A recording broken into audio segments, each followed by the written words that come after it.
எல்லாம் போச்சு அப்படியே நினைச்சு கால் எடுத்தங்க வைக்கிறதுக்கு முன்னாடி அந்த வாசல் மறுபக்கத்தில் இருந்து இயேசு உள்ள என்றாகிறார். இயேசுவின் நாமத்தில் அவரை அப்பா என்று அழைக்கிற அன்பு சகோதரா சகோதரி, உன் வாழ்வின் சில காரியங்கள் இதோட முடிந்தது என்று நினைத்து நீ எடுத்து வைக்கிறது லாஸ்ட் ஸ்டெப்ல என் ஆண்டவர் வந்து உனக்கு செய்ய வேண்டியதை நம்புறவங்க மாத்திரம் கரங்களை தட்டி ஹல்லேலூயா. இயேசுவே இயேசுவே இயேசுவே. சுவிசேஷம் 6வது அதிகாரம் அதனுடைய 32வது வசனத்தை, இவைகளை எல்லாம் அஞ்ஞானிகள் நாடி தேடுகிறார்கள், இவைகள் எல்லாம் உங்களுக்கு வேண்டியவைகள் என்று உங்கள் பரமபிதா அறிந்திருக்கிறார். ஹல்லேலூயா. நமக்கு என்ன தேவை, நமக்கு என்ன செய்யணும் என்பதை அப்பா அறிந்திருக்கிறார். கர்த்தர் எல்லாவற்றையும் எப்படி செய்கிறார் என்று ஒரு 3 காரியத்தை இந்த ராத்திரி வேளையிலே பேசும்படி ஆவியானவர் சிந்தையிலே கொண்டு வந்தார். அதை சொல்லி நான் ஜெபிக்கிறேன். முதலாவது, சரியானதை செய்வார். மார்க்கு சுவிசேஷம் 2வது அதிகாரம் அதனுடைய 4-5 வசனங்களை வாசிக்க கேட்கலாம். ஜன கூட்டத்தின் நிமித்தம் அவருக்கு சமீபமாய் சேரக்கூடாமல் அவர் இருந்த வீட்டின் மேற்கூரையை பிரித்து திறப்பாக்கி திமிர்வாதக்காரன் கிடைக்கிற படுக்கை இறக்கினார்கள். இயேசு அவர்கள் விசுவாசத்தை கண்டு திமிர்வாதக்காரனை நோக்கி, மகனே, உன் பாவங்கள் உனக்கு மன்னிக்கப்பட்டது என்றார். அவங்க 4 வாலிபர்கள் திமிர்வாதக்காரனை தூக்கிட்டு வராங்க. ஏன் தூக்கிட்டு வராங்க? அவனால நடக்க முடியல, படுத்த படுக்கையா இருக்கிறான். அவனை தூக்கிட்டு வராங்க. எதுக்கு தூக்கிட்டு வராங்க? பாவங்கள் மன்னிக்கப்பட தூக்கிட்டு வந்தாங்களா, சுகம் உண்டாக தூக்கிட்டு வந்தாங்களா? அப்போ அவங்க ரிக்வெஸ்ட்ல எது இல்லை, அவங்க ஏக்கத்துல எது இல்லை. ஆனா இயேசு என்ன செய்கிறார்னா, சுகம் உண்டாவது என்று சொல்றதுக்கு 1 செகண்ட் தான் இருக்கும். 11வது வசனத்தில் கர்த்தர் சொல்லுகிறார், நீ எழுந்து உன் படுக்கையை எடுத்துக்கொண்டு உன் வீட்டுக்கு போ. இதை ஃபர்ஸ்டே சொல்லியிருந்தா பிரச்சனை இல்லை. ஆனால் எவைகள் நமக்கு வேண்டியவைகள் என்பதை அறிந்திருக்கிறவர். பல நேரத்தில் நாம் எதிர்பார்த்த ஆன்சர் வரமாட்டேங்குது. இந்த இடத்துல இவனுக்கு விடுதலை வேணும் அப்படிங்கிறது தான் எல்லாருடைய ஏக்கமா இருக்கிறது. ஆனால் அவர் பார்க்கிறார், இவன் ஏன் திமிர்வாதக்காரனா இருக்கிறான் அப்படின்னு பார்க்கிறார். ஆமென். என் வாழ்க்கையில பிரச்சனை அப்படின்னு நான் பார்க்கிறேன், அவர் பார்க்கிறார் ஏன் பிரச்சனை. அங்க கை வச்சா இது சால்வ் ஆயிரும். ஆமென். ஃபியூஸ் போயிட்டு லைட்டை போட்டு போட்டு பார்க்கிறோம், எரிய மாட்டேங்குது. திருப்பி திருப்பி வந்து போட்டு பார்க்குற எரியல. 5 நிமிஷம் கழிச்சு வந்து சுவிட்சை போட்டு பார்க்குற எரியல. அரை மணி நேரம் கழிச்சு வந்து சுவிட்சை போட்டு பார்க்குற எரியல. நல்ல ஒரு எலக்ட்ரிஷியன் வந்து நேராக பின்னாடி போறாரு, உருவராரு, சரி பண்றாரு, மேட்ரு சால்வ். நம்ம இப்பொழுது எரிவதாக, இப்பொழுது எங்க எரிய நம்ம சவல்லாம் இப்போ இப்படி போட்டு சிலர் அப்படி கண்ணை மூடிட்டு போட்டு பார்ப்பாங்க. சிலர் ஒருவேளை இருத்தி, ஏன்னா லைட்டா வச்சா எரியாதான். அங்க ஒரு லைன் அத்து கிடக்கு, எடுத்து சரி பண்ணா மேட்ரு முடிஞ்சு. என் ஆண்டவர் சரியானதை செய்கிறவர், சரியானதை செய்கிறவர். அவன் தூக்கிட்டு வராங்கல்ல, அவங்களுக்கு கூட தெரியல என்ன செய்யணும்னு. நான் இயேசுவின் நாமத்தில் சொல்றேன், நீங்க சுமக்கிற உங்க பிள்ளைகளுக்கு என்ன செய்யணும்னு உங்களுக்கு தெரியறதை விட அவருக்கு தெரியும். 4 பேரும் ஏன் தூக்கிட்டு வராங்க? அவனுக்கு ஒரு விடுதலைக்கு தானே தூக்கிட்டு வராங்க. அவங்க ரிக்வெஸ்ட் எதுவா இருந்திருக்கும்? இவனை எப்படியாவது வெயிட்டு அடிச்சு ஏறிட்டு இருக்க ஆண்டவரே, தோல்லாம் வலிக்க ஆண்டவரே. ஆமென். ஆண்டவர் பார்க்கிறார். இயேசு அவர்கள் விசுவாசத்தை கண்டு திமிர்வாதக்காரனை நோக்கி, உன் பாவங்கள் உனக்கு மன்னிக்கப்பட்டது. இந்த இடத்துல பாவம் மேட்டரே இல்லை அப்படின்னு தான் நமக்கு தோணுது. என் ஆண்டவர் வந்து காரணத்தை சரி பண்றார். நாயினூர் விதவை ஒரே பையன் இறக்கிறான். தூக்கிட்டு வராங்க, எல்லாரும் அழுதுட்டு வராங்க, இவ்வளோ அழுதுட்டு வராங்க. ஏன்னா ஒரே பையன், ஹஸ்பண்ட் இல்லை, மகன், ஒரே மகன், ஃபுல் நம்பிக்கையும் பிள்ளை மேல, பிள்ளை இல்லை, தூக்கிட்டு வராங்க. அந்த ஊராரெல்லாம் கண்ணீரை துடைக்கிறாங்க. துடைச்சிட்டு இருக்கும்போது இயேசு வரார். இயேசு வந்து அவர் கண்ணீரை துடைக்க அவர் கண்ணில் கை வைப்பார்னு பார்த்தா இயேசு வந்து பாடையை தொட்டார் அப்படின்றது. அவர் செய்யறத சரியானதே செய்வார். சரி, எனக்கு தேவை விடுதலை, ஆனா எனக்கு என்ன எப்படி கேட்க தெரியல. அவங்க விசுவாசம் என்ன? இயேசு விடுவிப்பார். எப்படி விடுவிக்கிறார்? மகனே, உன் பாவங்கள், உனக்கு யாராவது அவனை பத்தி கம்ப்ளைண்ட் பண்ணாங்க? அடுத்த கேள்வி, திமிர்வாதக்காரன் என்ன பாவம் பண்ணிருப்பான்? மேக்சிமம் அவனுக்கு எழும்பி ஓடவும் முடியாது. என்ன பண்ணிருப்பான்? கூடி போனான். ஆமென். என்ன பண்ணிருப்பான்? நாம் பார்க்கிறபடி இல்ல, கர்த்தர் பார்க்கிறது. அல்லேலூயா. நம்முடைய நினைவுகளை தூரத்தில் இருந்து அறிகிறார். இங்க என்ன பெரிய விஷயம் அப்படின்னா, அவனுக்குள்ள விசுவாசம் இல்லை. அவனுக்குள்ள விசுவாசம் இல்லை, 1% கூட இல்லை. இருந்திருந்தா இயேசு அவன் விசுவாசத்தை கண்டுன்னு வந்திருக்கும். இயேசு அவன் விசுவாசத்தை கண்டுன்னு வந்திருக்கும். இல்லை, ஆனா அவர்களுக்குள்ளே விசுவாசம் இருந்துச்சு. இது ஒரு பெரிய சத்தியம் நமக்கு காண்பிக்கிறது. நம்ம ஆண்டவர் மேல நம்பிக்கையா இருப்போம், ஆனா நம்ம வீட்டில் இருக்கிறவங்க, நம்ம கூட இருக்கிறவங்க அதுக்கு நேர ஆப்போசிட்டா இருப்பாங்க. ஆனால் அவங்க நம்பிக்கையை விடாதீங்க. உங்க விசுவாசத்தை பார்த்து கர்த்தர் அவர்களுக்கு கிரியை செய்ய அவர் போதுமானவராக இருக்கிறார். அதனாலதான் விட நம்பிக்கையை அறிக்கை இருந்ததுல உறுதியா நம்ம விசுவாசத்தை பார்த்து அல்லேலூயா, அவர்கள் விசுவாசத்தை கண்டு சரியானதை செய்வார். நம்ம கேட்டது போல கர்த்தர் செய்யவில்லை என்றதும் புரிஞ்சுக்கோங்க, நாம சரியா கேட்கல. சரியான கரெக்டா ஏலிம் பக்கத்தில் அல்ல, மதுரமாக்கும் மரத்தை வளர விட்டது மாறா பக்கத்துல. என்ன ஆண்டவருங்க, மாறா பக்கத்திலே வளர விட்டார். இல்லைன்னா இந்த மரத்தை வெட்டுறதுக்கு இன்னொரு 200 கிலோமீட்டர் டிராவல் பண்ண, அங்க ஒரு மரம் இருக்கு, அதை வெட்டி இங்க கொண்டு வந்து போடு. ஆண்டவருடைய நுகம் லகுவானது, சரியானதை செய்வார். ஆமென். ஆண்டவர் செய்வாரா? செய்வார். எப்படி செய்வார்? சரியானதை கர்த்தர் செய்வார். சரியானதை. ஒரு தேவ பிள்ளை இதை புரிஞ்சுக்கணும். ஆமென். ஆண்டவர்கிட்ட எவ்வளோ கேட்டு பார்க்கிறேன், நான் கேட்டது ஒன்னா இருக்குது. சில நேரத்தில் ஆண்டவருடைய வார்த்தையை பார்த்தீங்களா, நம்ம விண்ணப்பத்துக்கும் அதுக்கும் சம்பந்தமே இருக்காது. ஆனா நம்ம என்ன பண்ணுவோம்னா, வார்த்தையை விட்டுட்டு நம்ம விண்ணப்பத்தையே தூக்கிட்டு போவோம் திருப்பி. ஆமென். ஆண்டவர்கிட்ட வச்சுட்டு வச்சாச்சு. ஆண்டவர் சமூகத்தில் வைக்கிறோம்ல ஒரு காரியத்தை, அதன் பிறகு நம்ம எதை எடுக்கிறோம்? ஆண்டவர் சொல்லுகிற, உன் பாவங்கள் உனக்கு மன்னிக்கப்பட்டது சொல்லிட்டு, இவர் இப்படி சொன்னது அங்க இருந்தவர்களுக்குள்ளே வந்து பயங்கர டிஸ்டர்ப் ஆகுறாங்க. அந்த யூதர்களுடைய வெறி இருக்கு தெரியுமா, அந்த வெறி பக்கத்துல யாருக்கும் வர முடியாது. அவங்களுடைய மார்க்கும் அவங்களுடைய வைராக்கியம். அவங்க உட்காந்து வீட்டில் உட்காந்து வசனம் கேட்டுட்டு இருக்கிறாங்க. வீட்டு கூட்டத்தில் பாட்டு ஆராதனை நடத்திட்டு உட்கார்ந்து இருக்கிறாங்க. இயேசு பிரசங்கம் பண்ண எழும்புறார். அது வரைக்கும் பிரச்சனை இல்லை. உன் பாவங்கள் மன்னிக்கப்பட்டதுன்னு அவ்வளவுதான்.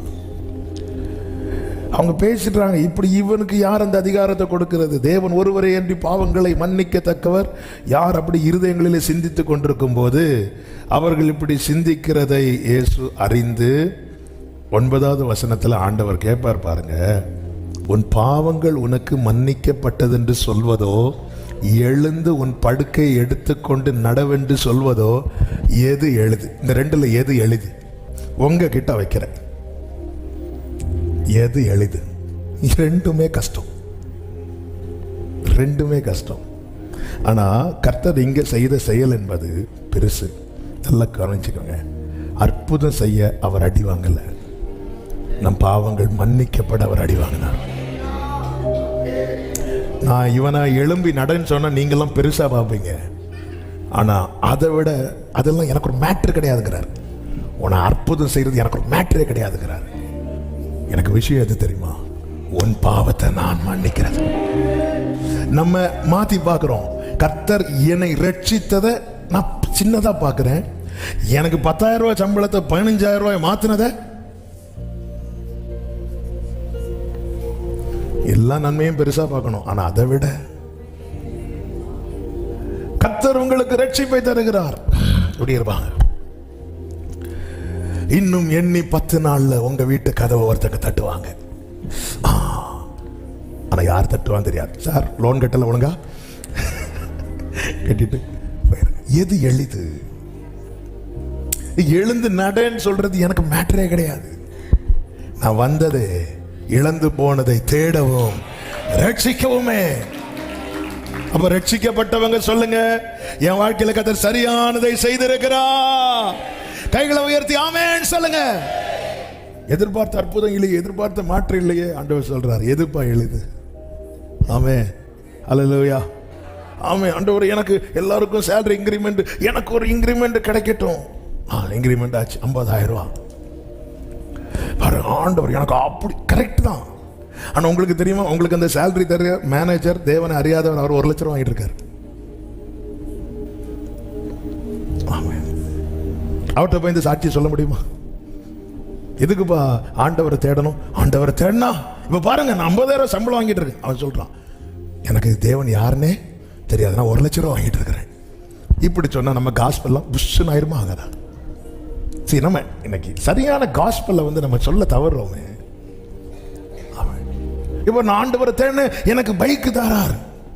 உன் பைக்கை என் கம்பெனில தான் வாங்கிட்டு போற, பேசாம பயிர் அவ்வளவுதான், முடிஞ்சு. இது இது இது இது இல்லைங்க காஸ்பெல்.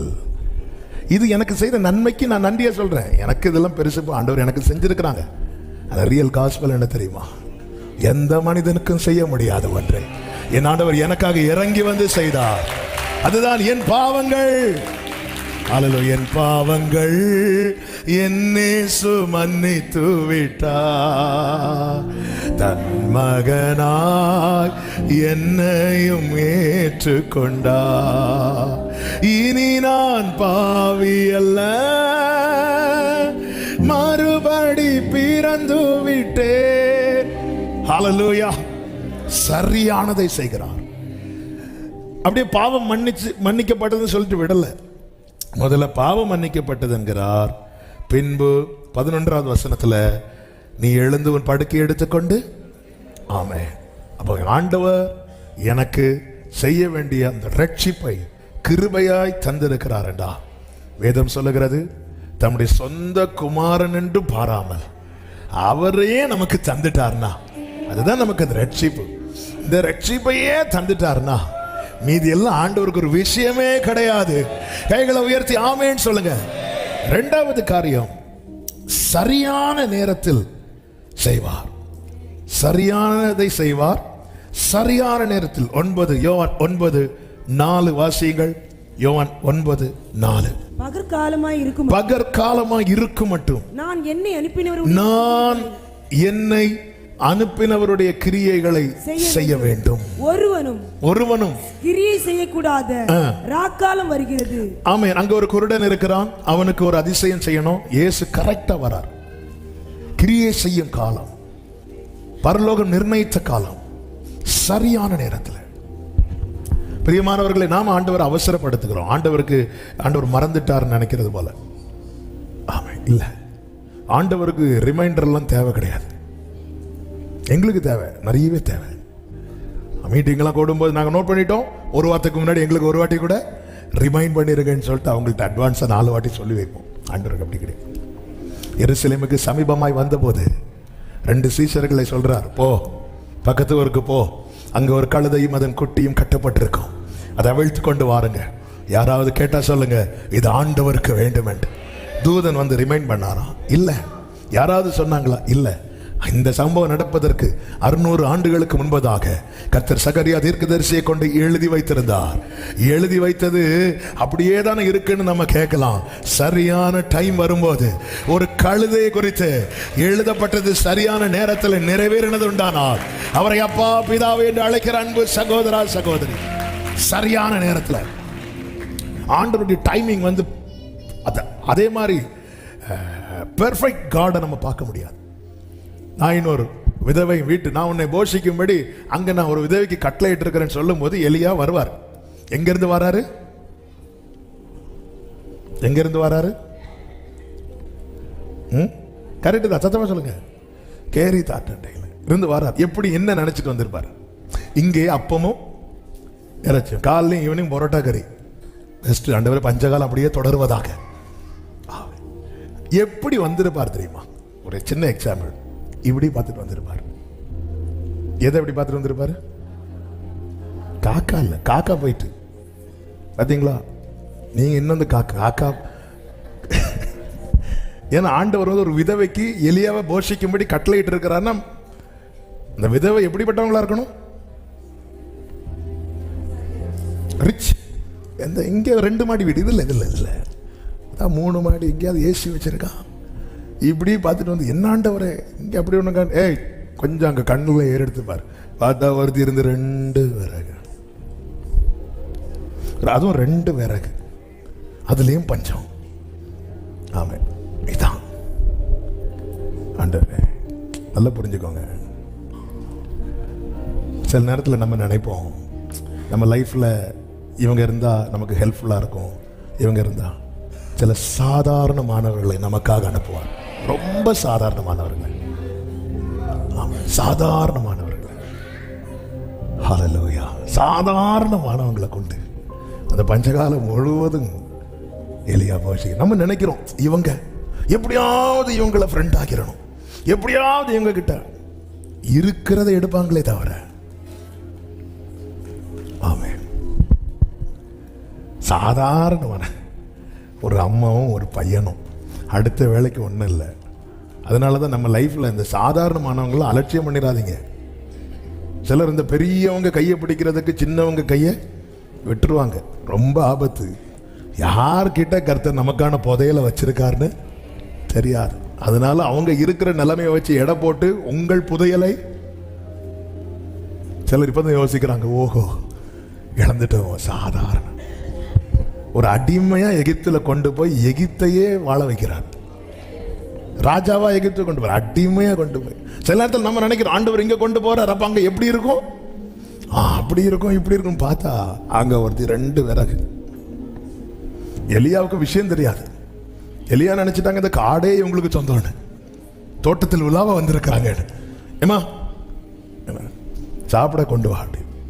அவ சொல்ற, கொஞ்சம் எண்ணெய் இருக்கு, கொஞ்சம் மாவு இருக்கு, நாங்க சாப்பிட்டு சாக போறோம். நீ எப்படி சாக தானே போற, அது முதல்ல எனக்கு தான், நான் சாக விரும்பல.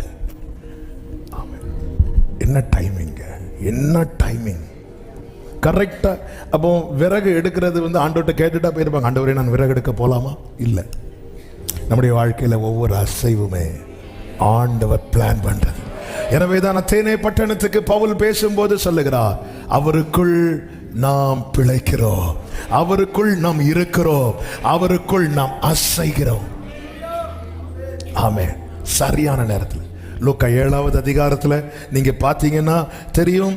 அந்த நாயினோர் விதவை 7வது அதிகாரம் 11 முதல் பாருங்கள். மறுநாளிலே அவர், வாசிக்கிறேன், நாயினோர் ஊருக்கு போனார், அவருடைய சீஷர்களும் போறாங்க.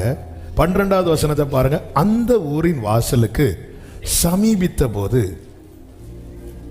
மரித்து போன ஒருவனை அடக்கம் பண்ணும்படி கொண்டு வராங்க. நல்ல கவனிங்க, இங்க பாருங்க. நாயினூர் அந்த ஊருக்குன்னு ஒரு வாசல் இருக்கு. ஆண்டவர் வெளியே இருந்து உள்ள என்றார். இவர் வெளியே இருந்து சமீபத்து வாசலுக்கு நெருங்கும் போது ஊருக்குள்ள இருந்து ஒரு டீம் வாசலை நெருங்கி வராங்க. ஆப்போசிட்ல எப்படி வராங்க அப்படின்னா, மரித்த ஒருவனுடைய சரீரத்தை தூக்கிட்டு வராங்க.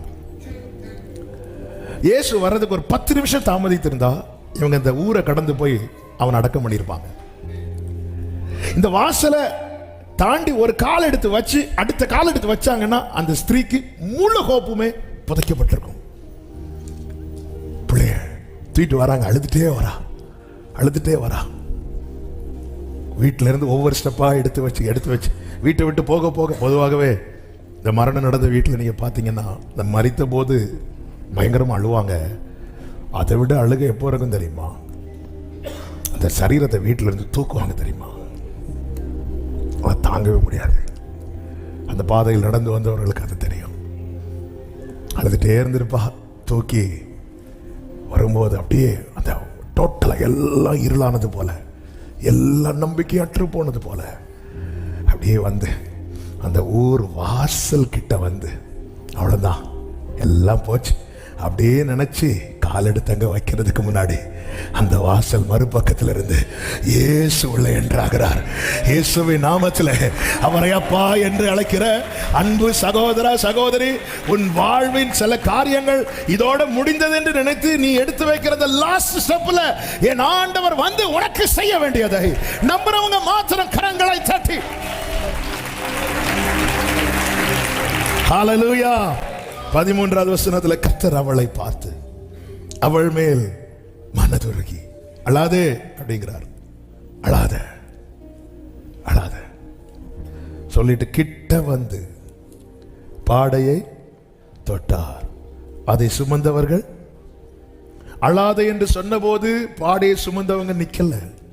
ஏன்னா அவங்களுக்கு டைம் ஆச்சு. அவங்களுக்கு அடக்கம் பண்ணிட்டு டீயும் பன்னும் சாப்பிட்டுட்டு அடுத்த வேலையை பார்த்துட்டு போனோம். ஆனா இயேசு வந்து தொட்டார். அவங்க நிக்கிறாங்க. அவங்க நிக்கும்படியா பிடிச்சு வைக்கிறார். ஆமென்.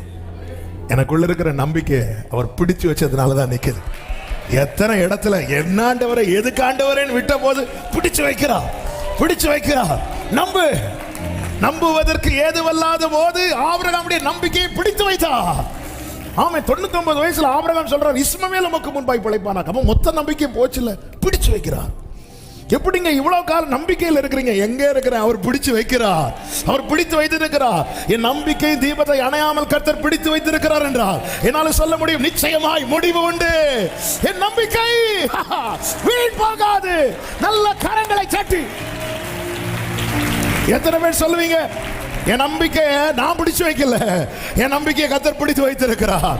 என் நம்பிக்கை இந்த வாசலை தாண்டி போயிருக்கும், கர்த்தர் பிடிச்சு வச்சிருக்கிறார். ஹல்லேலூயா. எத்தனை இடத்துல நம்பிக்கை இழந்தோம், எத்தனை இடத்துல பிடிச்சு வைக்கிறார். சரியான நேரத்தில் மட்டும் கர்த்தருடைய வார்த்தை தேடலைனா, சரியான நேரத்தில் மட்டும் கர்த்தருடைய சந்திப்பு இல்லைன்னா, நான் நம்பிக்கையற்று எசேக்கியேல் 37வது அதிகாரமா என் வாழ்க்கை இருந்திருக்கும். என்ற உலர்ந்து போய் கடந்திருப்பேன். ஆனா கர்த்தர் வார்த்தை அனுப்பினார். ஹல்லேலூயா, ஹல்லேலூயா. ஆண்டவர் எவ்வளவு நல்லவர். ஆமென் சொல்லுங்க பார்க்கலாம். ஹல்லேலூயா. ஏதும் இல்லை என்ற கவலை இல்லை, துணையாளர்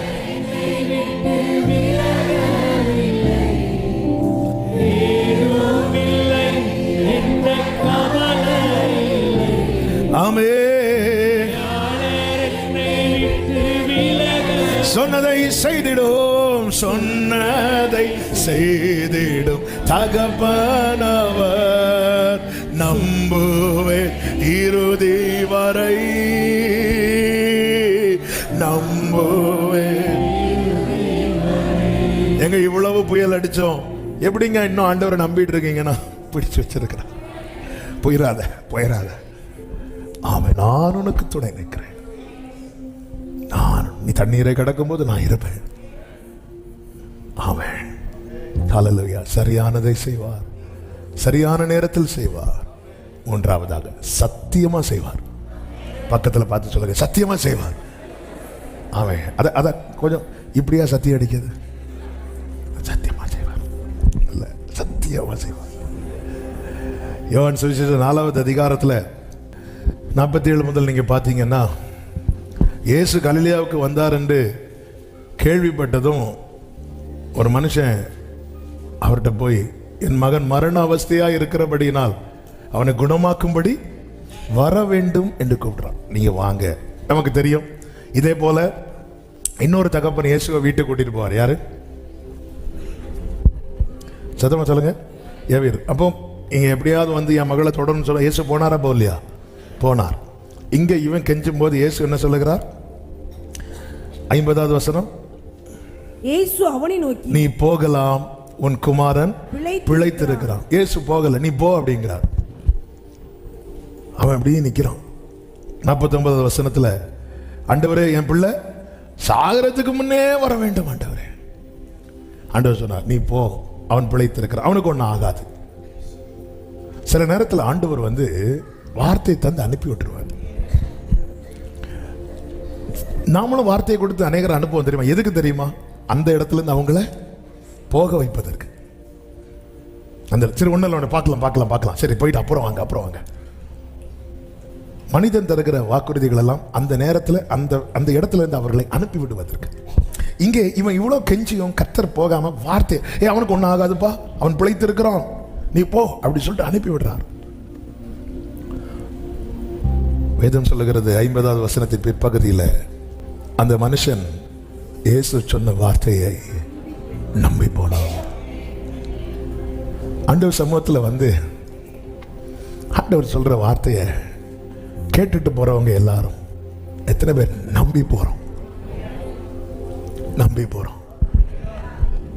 நம்பி போகும்போது 51வது வசனத்தில் சொல்லப்பட்டிருக்கிறது, அவன் போகையில் அவனுடைய ஊழியக்காரர் அவனுக்கு எதிர்கொண்டு வந்து, உம்முடைய குமாரன் பிழைத்திருக்கிறான் என்று அறிவித்தார்கள்.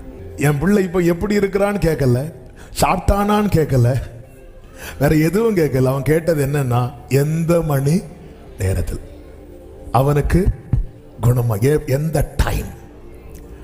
ஏன் டைம் கேட்கிறான்னா, இவன் மனசுல என்ன இருக்குன்னா, கர்த்தர் சொன்ன வார்த்தையை நம்புறவன் அதுக்கப்புறம் எதை தான் நினைச்சிட்டு இருப்பான் தெரியுமா? வார்த்தையை. இயேசுவினிடத்தில் வரும்போது எதை நினைச்சிட்டு வந்தான் தெரியுமா? தன் மகனின் அவஸ்தையை. இயேசுவினிடத்தில் வந்து போகும்போது எதை நினைச்சிட்டு போறான் தெரியுமா? வார்த்தையை. அவன் போய் அந்த அந்த அந்த பாதை முடிகிறதற்கு முன்னதாகவே வார்த்தை நிறைவேறின செய்தி வருகிறது. வார்த்தையை நம்பி போறவங்க பாதை முடிவதற்கு முன்னமே வார்த்தை நிறைவேறின செய்தி வரும். வார்த்தை நிறைவேறின செய்தி வரும். எத்தனை பேர் நம்புறீங்க? வார்த்தையை நம்பிதான் நம்முடைய பயணம் போயிட்டு இருக்கா? ஹல்லேலூயா. கடைசி போய் சேரும் போது எங்க அப்படி இல்லை. அவன் போகையில் அவன் எதை நம்பிட்டே போறான்? ஆண்டவர் சொல்லிட்டார், இப்படி சொன்னாரு, பிழைத்திருப்பான். எப்படி பிழைத்திருப்பான்? எப்படி எழும்புவான்? நான் தான் நிறைய ட்ரீட்மெண்ட்லாம் கொடுத்துட்டேன், எழும்பலையே. ஆனால் ஆண்டவர் சொல்லிட்டாரு. அப்படி போகும்போது வராங்க, வந்து மகன் பிழைத்திருக்கிறான் அப்படின்னு. ஆமே. நமக்கு தெரியும், எவ்வீரு வீட்டுக்கு இயேசு போகும்போது வழியில் கொஞ்சம் பேர் வந்து என்ன சொன்னாங்க? உன் மகள் மரித்து விட்டாள். என்ன நடக்கும்? அதனால தான் எவ்வீருக்கு வார்த்தையை மட்டும் கொடுத்து அனுப்பாம இயேசுவும் கூட போறார். ஆமே. சில விஷயத்தை ஆண்டவர் சிம்பிளா அனுப்பி விடுறாருன்னு புரிஞ்சுக்கோங்க. ரிசல்ட் எழுதியாச்சு, கர்த்தர் நினைத்தது தான் நடக்கும். வார்த்தையை நம்பி போறான். நம்பி போகையில் போய் வீட்டுக்கு சேர்ந்த போதில்லை, அந்த ஆழ்ந்த வேலை. நம்ம வார்த்தையை நம்பிதான் நம்முடைய வாழ்க்கையில போயிட்டு இருக்கிறோம். இந்த ஓட்டம் முடிகிறதுக்கு முன்னாடியே சீயோன் கேட்டு மகிழ்ந்தது. எங்க அவர் சத்தியமா செய்வாருங்க.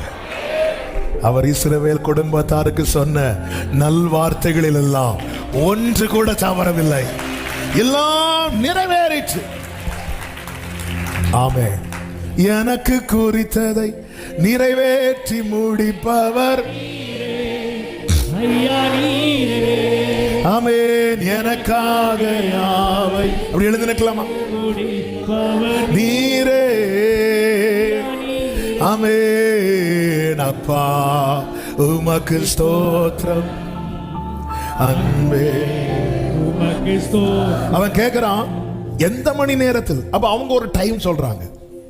53வது வசனத்திலே சொல்லப்பட்டிருக்கிறது, உன் குமாரன் பிழைத்திருக்கிறான் என்று இயேசு தன்னுடனே சொன்ன மணி நேரம் அதுவே என்று தகப்பன் அறிந்து அவனும் அவன் வீட்டார் அனைவரும் விசுவாசித்தார்கள். ஆமென். அறிந்து கர்த்தர், அதாவது வார்த்தையை மட்டும் நினைக்க கூடாது, வார்த்தையை கர்த்தர் எப்போ சொன்னாருங்கிற டைம். ஆண்டவர் உங்கள்கிட்ட வார்த்தையை பேசுறாருன்னா டைமோட நோட் பண்ணி வைங்க. இந்த நாள்ல இந்த டைம்ல அது சொல்றாரு. ஆமென். நமக்கு வார்த்தையே தெரிய மாட்டேங்குது. ஆண்டவரே நீர் என்ன நம்ப பண்ணின வசனத்தை நினைத்தரலாம். என்ன வசனம் தந்தார்? அது டெய்லி தந்துட்டு இருக்கிறார். என்ன வசனம் தெரியல. அப்பதான் ஒரு விசுவாசியின் அடையாளம், ஆண்டவரை நம்புறவனுடைய அடையாளம். அவன் வார்த்தை தந்த டைம், வார்த்தை தந்த சிச்சுவேஷன், எல்லாத்தையும் மனதில் நம்பி போங்க. ஒவ்வொரு முறை தேவ சமூகத்தில் வரும்போது சும்மா வரக்கூடாதீங்க. சபை கூடும்போது ஆராதனை நம்ம வர்ஷிப் பண்றோம், எல்லாம் ஆண்டவர் கொடுக்குறோம். அதுக்கு எல்லாத்துக்கும் மேல நிக்கிறது என்ன தெரியுமா? அவர் நம்ம கூட பேச விரும்புறார். ஆமென். பர்சனலா பேசுவாருங்க. நீங்க அந்த எதிர்பார்ப்போடு வந்து அமர்ந்துருங்க. ஒருவேளை நீங்க ஃபர்ஸ்ட் டைமா இருக்கலாம், ஃபர்ஸ்ட் டைமா இருக்கலாம். நீங்க அந்த ஆண்டவர் உங்களை பார்த்தே பேசிட்டு, உங்க ஃபேஸ் டு ஃபேஸ் பேசிட்டு இருப்பார். அப்படியே இருக்கும், என்னடா இது யாரோ போட்டு விட்டாங்க. அதான் சொன்னேன்ல, போன வருஷமா இது முந்தின வருஷமா சண்டே சர்வீஸ் முடிச்சுட்டு எல்லாரும் போகும்போது ஒரு சகோதரர் ஃபோன் பண்றாரு. ஃபோன் பண்ணி, பாஸ்டர் என் மனைவி ஏதாவது உங்கள்கிட்ட சொன்னாங்களா? நான் சொன்னேன், இல்லை ஒன்றும் இல்லை. என்ன? இல்லை இல்லை இல்லை வீட்டில் நடந்தது ஃபுல்லாக எனக்கு செய்தியில் வந்துச்சு அப்படின்னு சொல்லிட்டு திருப்பி ஒரு 1/2 hour கழிச்சு அந்த சகோதரி ஃபோன் பண்ணாங்க. பாஸ்டர் என் ஹஸ்பண்ட் ஏதாவது உங்களுக்கு சொல்லி தந்தாங்களா? இல்லை, என்ன பிரச்சனை கேட்டு? இல்லை, வீட்டில் நடந்தது அப்படியே. ஆமே. அவர் என்ன நினைச்சாருன்னா இவங்க போட்டு கொடுப்பாங்க. பாருங்க, யாரும் சொல்லி இந்த பலிபீடத்திலிருந்து ஒரு வார்த்தை வராது. இன்னைக்கு வரைக்கும் ஆண்டவர்கிட்ட நான் கேட்கறது அப்படியே அதே ஜெபம் தான். ஆண்டவர் மாம்சமா இந்த இடத்துல இருந்து ஒரு வார்த்தை வரக்கூடாது. ஏன்னா எழுத்து கொல்லும். ஒரு ஆள் செஞ்சதை மனசுல வச்சுட்டு 7 பாயிண்ட் எடுத்து அடிக்கலாம், ஆனா அது அந்த ஆளை கொல்லும். ஆவி உயிர்ப்பிக்கும். நீங்க தான் இங்க வார்த்தையை வைக்கணும். நம்பி போனான் போகையில். பக்கத்துல பார்த்து சொல்லுங்க, ஆண்ட வேலை அற்புதம். நல்ல செய்தி கேட்ட பிறகுதான் ஓட்டமே முடியும். ஆமென் சொல்லுங்க பார்க்கலாம். எல்லாரும் கரங்களை தட்டி பாடி ஆண்டவருக்கு மகிமை செலுத்துவோம். ஆகும் எல்லாம் ஆகும், உம்மாலேதான் எல்லாம் ஆகும். Glory Jesus. சொல்லுங்க, எனக்கு குறித்ததை நிறைவேற்றி முடிப்பவர் நீரே. எனக்காக யாவையும் செய்து முடிப்பவர். ஆமென். எனக்கு குறித்ததை நிறைவேற்றி முடிப்பவர் நீரே. Glory. எனக்காக யாவையும் நீரே. அப்பா ஸ்தோத்திரம். அப்பா உமக்கு ஸ்தோத்திரம். அன்பே உமக்கு ஸ்தோத்திரம். Glory. அன்பே உமக்கு ஸ்தோத்திரம். உம்மாலாகாத காரியம் ஒன்றுமில்லை. உம்மாலாகாத காரியம். Glory. ஆமென். எல்லாமே உம்மாலாகும். அல்லேலூயா. எல்லாமே சொல்லுங்க, ஆகும் ஆகும் எல்லாம் ஆகும். உம்மாலேதான் எல்லாம் ஆகும். ஆமென். உம்மாலேதான் ஆகும் ஆகும். ஒரபா ஷேரபா பலகபா மரபபா ஷதரபலபா துடரபல மாஷேரபா ப்ரோலரே. ஆமென். ஆமென். நல்ல கரங்களை தட்டி ஆண்டவருக்கு மகிமை. எல்லாம் ஆகும். சரியானதை சரியான நேரத்தில் சத்தியமாய் செய்வார். சரியானதை சரியான நேரத்தில் சத்தியமாய் செய்வார். சரியானதை சரியான நேரத்தில். என கேட்கிற சகோதரா, என கேட்கிற சகோதரி, உங்க வாழ்க்கையில, உங்க பிள்ளைங்க வாழ்க்கையில சரியானதை சரியான நேரத்தில் சத்தியமாய் செய்வார். சரியானதை சரியான நேரத்தில் சத்தியமாய் செய்வார். ஆமென். ஆமென். ஆமென். ஹalleluya. ஆமென். ஆமென். சரியானதை சரியான நேரத்தில் சத்தியமாய் செய்வார். ஆண்டவரை பார்த்து சொல்லுவோமா, சரியானதை சரியான நேரத்தில் சத்தியமாய் செய்வீர். நான் உங்களை நம்புறேன்பா, நான் உங்களை நம்புறேன். பிரியமானவர்கள், எத்தனை இடத்துல நம்ம நம்பிக்கையில அப்படி அப்படி பறித்து கொண்டு போகிற இடம் வந்துச்சு. பிடிச்சு வச்சார். பாடிய சும இயேசு அழாதன்னு பேசிட்டு இருக்கிறாரு, அவங்க சுமந்து போயிட்டே இருக்கிறாங்க. அவன் இயேசு பிடிச்சு வைக்கிறார். வாசலை தாண்டக்கூடாது. நம்பிக்கை எத்தனை இடத்துல பிடிச்சு வைக்கிறார். அல்லேலூயா. அவன் இந்த வார்த்தை அப்படி உள்ளத்துல அப்படி பொங்கி கொண்டிருக்கிறார். சரியானதை சரியான நேரத்தில் சத்தியமாய் செய்வார். இயேசுவின் நாமத்திலே தூரத்திலிருந்து கேட்கிற சகோதரா சகோதரி, சரியானதை சரியான நேரத்தில் சத்தியமாய் செய்வார். ஆமென். கர்த்தர் உங்களை ஆசீர்வதிப்பாராக. தகப்பனே நன்றி. நீர் பாராட்டுகிற எல்லா கிருபைகளுக்காக, அன்புக்காக ஸ்தோத்திரம். உம்முடைய பிரசன்னத்துக்காய் நன்றி. எங்களோடு மட்டும் இடைபெற்றுக் கொண்டிருந்த அன்புக்காய் நன்றி. நிச்சயமாக இது அலங்கார வார்த்தை இல்லை, இது உண்மையான வார்த்தை.